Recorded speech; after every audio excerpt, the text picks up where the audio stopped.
எங்கே பார்த்துருக்காங்க படம்? இடம் எது? தெரியல சார். குறிஞ்சியில் ஒரு வீட்டில். யார் வீட்டில்? திரு உதயநிதி ஸ்டாலின். உதயநிதி வீட்டில். குறிஞ்சி இல்லைன்றது தனியார் வீடா அரசு வீடா? அரசு வீடு. அரசு வீடு. அரசு வீட்டில் எதுக்கு தேட்டரு? நான் போயிருக்கேன், ஒரு 5-6 வாட்டி 7-8 வாட்டி போயிருக்கேன் வீட்டுக்கு. சினிமா ஸ்டுடியோ மாதிரியே இருக்கும் அது.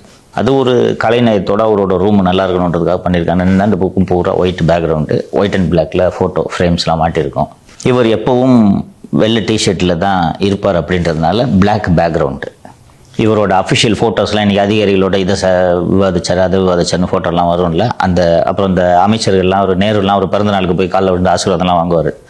அந்த ஃபோட்டோஸ்லாம் எந்த பேக்ரவுண்டில் வரும்னு பார்த்தா பின்னாடி இந்த பிளாக் பேக்ரவுண்ட் இருக்கும். அது எங்கன்னா இந்த குறிஞ்சியில் அந்த வீடு. அது நீங்கள் பண்ணிக்கிறீங்க, கலைநயத்தோடு அதை பண்ணிக்கிறீங்க, ஒன்றும் பிரச்சனை இல்லை. தேட்டர் எதுக்கு? செய்தி விளம்பரத்துறை அமைச்சராக இருந்தால் துறை சார்ந்த வேலை இருக்குது தேட்டர். செய்தி விளம்பரத்துறை அமைச்சர் வீட்லேயே தேட்டர் இருக்காது. சாமிநாதன் வீட்டில் போய் பாருங்கள், தேட்டர் இருக்காது. நீங்கள் துணை முதலமைச்சர், உங்கள் வீட்டில் எதுக்கு தேட்டரு? யார் துட்டுது? மக்கள் வரி பணம் தானே, பொதுப்பணித்துறை தானே கட்டினது.